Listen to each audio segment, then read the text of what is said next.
Сәлеметсіздер ме? Бүгін біз мен зерттеушімін сайысына өлі және тірі табиғаттың балаларға айырмашылығын көрсетуді ұйғардық. Олай болса, балалар, табиғат нешеге бөлінеді екен? Екіге бөлінеді. Қандай? Өлі табиғат, және тірі табиғат. Осы екі табиғаттың айырмашылығын сендерге айтар болсам, өлі табиғат деген мысалы тас, құм, су, бұлар қимылдамайды, қозғалмайды, өздерімен өздері тұра беретін заттар. Ал тірі табиғат дегеніміз ұрық шашады, қимылдайды, өседі, өнім беретін заттарды тірі табиғатқа жатқызамыз. Ал олай болса, бірінші біз өзіміздің сендерге өлі табиғаттарға кішігірім зерттеу жүргізіп көрейік. Ал олай болса, қолдарыңа түтікшелеріңді ұстаңдар. Екеуіне екі түтікше қойдым. Мына құмды жай үрлеп көріңдерші, кәне түтікше арқылы.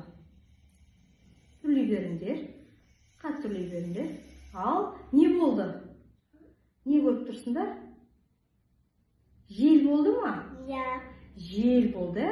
Ауа ластанды ма? Мына ұшты ма құмдар? Бұл сендердің өздеріңнің қимылдарың арқылы, егер сендер тиіспегенде, бұл құм сол жайында тұрар еді. Яғни, өлі табиғатты сендер басқара аласыңдар. Ал екінші басқаруына келетін болса, мына ортаға мен ашына тысқа тас дайындап қойдым. Бұл тастың үстіне мен су құйсам, тас бетіне шыға ма, астында қала ма? Қалай ойлайсыңдар? Астында. Не үшін? Өйткені судың салмағынан, тастың салмағы қандай? Ауыр, ал олай болса, зерттеуімізді көрейік. Су құйып қойып жатырмын. Тасымыз не істеп тұр? Судың астында. Міне. Қимылдамай тұр, көрдім. Тастың салмағы ауыр ма екен? Ауыр болған. Егер тастың салмағы жеңіл болғанда, бұл астына түсіп кетеді. Мысалы, түтікшенің салмағы қандай? Жеңіл ме, ауыр ма? Жеңіл. Жеңіл. Судың бетіне түтікшені қойып, бұл батпайды. Өйткені бұның салмағы судың салмағынан қандай? Аз, Ал олай болса, келесі нені, мысалы, бір стаканға су құяйық, Суға қазір су құйды. Таза суды көріп тұрсыңдар. Оған біз кішігірім ғана топырақ салып көрейік. Құмды салайық. Жақсылап араластырамыз. Қараңдар. Енді судың түсі қандай болды? Қоңыр, лас болды. Яғни біз өлі табиғатты өзіміз басқара алады екенбіз.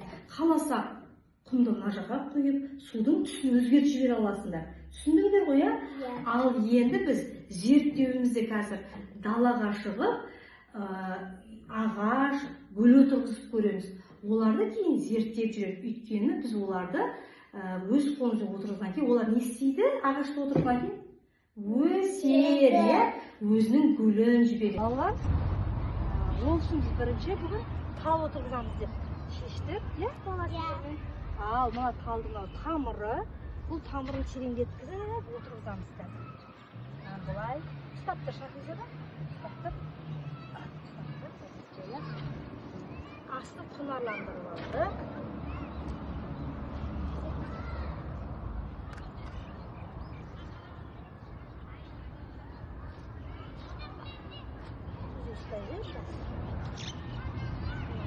Алдық. Осылай отырғызамыз. Абайлап, шараларына міндетті түрде пайдалану керек.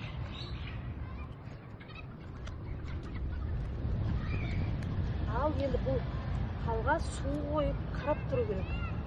2-3 жылда жайлап көтеріліп, әжептәуір бой көтеріп қалады. Бағана біз ағаш отырғыздық, мынау біздің екінші гүл отырғызуымыз. Гүлдер бір кезде тоқтап өспесе, оларды бөліп отырғызуға